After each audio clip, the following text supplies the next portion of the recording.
بسم اللہ الرحمن الرحیم۔ کیا زوال کے وقت قرآن پڑھنا ناجائز ہے اور زوال کے اوقات کتنے ہوتے ہیں؟ انگلینڈ سے ڈاکٹر ناز کا سوال ہے۔ آئیے ہم جانتے ہیں کہ یہ زوال کے وقت کی اصل کیا ہے، یہ بحث کیوں کی جاتی ہے کہ اس وقت یہ کام کیا جائے اور یہ نہ کیا جائے۔ تو اس کی اصل رسول پاک صلی اللہ علیہ وسلم کی احادیث ہے۔ بخاری کی 3272 اور 3273 نمبر حدیث، جس میں رسول کریم علیہ السلام نے ارشاد فرمایا: اذا طلع حاجب الشمس فدعوا الصلاة حتى تبرز واذا غاب حاجب الشمس فدعوا الصلاة حتى تغیب۔ اس کا مفہوم یہ ہے کہ جس وقت سورج کا کنارہ طلوع ہو، سورج نکلے، تو اس وقت نماز نہ پڑھو حتیٰ کہ پوری طرح وہ طلوع ہو جائے، اور جس وقت سورج غروب ہونے کے قریب ہو تو اس وقت بھی نماز چھوڑ دو، ترک کر دو حتیٰ کہ پوری طور پر غروب ہو جائے۔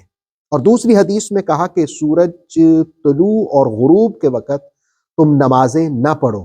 ان دونوں احادیث میں دو اوقات بیان کیے، ایک سورج طلوع ہونے کا اور ایک سورج غروب ہونے کا۔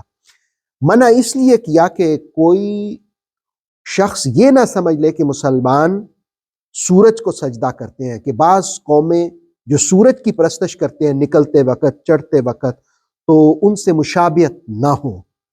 اور سنن ابن ماجہ کی 1253 نمبر حدیث میں رسول پاک صلی اللہ علیہ وسلم نے فرمایا کہ سورج شیطان کے سینگوں کے درمیان نکلتا ہے، جس وقت وہ طلوع ہوتا ہے تو وہ اس کے ساتھ ہو جاتا ہے، پھر جب اوپر ہو جاتا ہے، پوری طرح طلوع ہو جاتا ہے، تو وہ اس سے الگ ہو جاتا ہے۔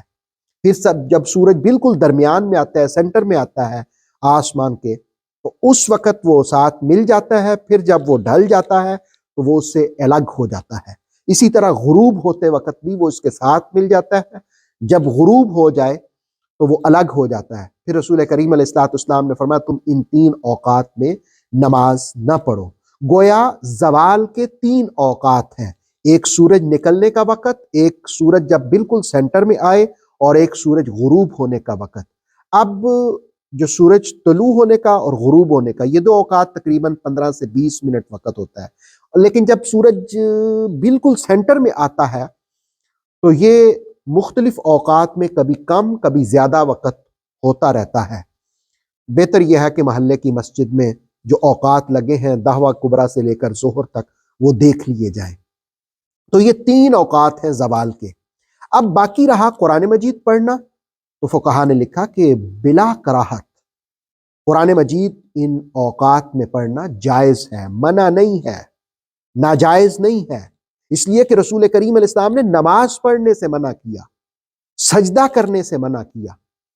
ہاں البتہ فقہا نے کہا کہ افضل یہ ہے کہ ان اوقات میں قرآن کی بجائے ذکر کر لیا جائے، درود شریف پڑھ لیا جائے، افضل یہ ہے۔ لیکن قرآن پڑھنا بھی ناجائز نہیں ہے، قرآن پڑھنا بھی بلا کراہت، بغیر کسی کراہت کے جائز ہے۔ اللہ رب العالمین ہمیں دین اسلام کی صحیح سمجھ نصیب فرمائے۔ آتھینٹک اسلامک نالج کے لیے نور وحی یوٹیوب چینل کو سبسکرائب کیجئے، بیل آئیکن کو پریس کرنا مت بھولیے۔ نور وحی فیس بک، انسٹاگرام اور ٹک ٹاک پیج کو بھی فالو کیجئے تاکہ ہماری ہر نیو ویڈیو آپ تک بر وقت پہنچ سکے۔